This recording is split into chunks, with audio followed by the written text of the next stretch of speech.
యేసుదేవుడు దీనునిగా ఇలా మన కొరకై దిగి వచ్చినాడుగా.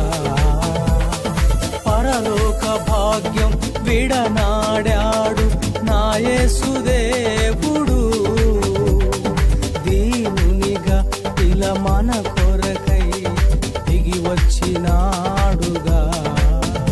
ఆయనే సర్వోన్నతుడు, ఆయనే పరిశుద్ధుడు, ఆయనే మహాగణుడు, ఆయనే అభిషక్తుడు.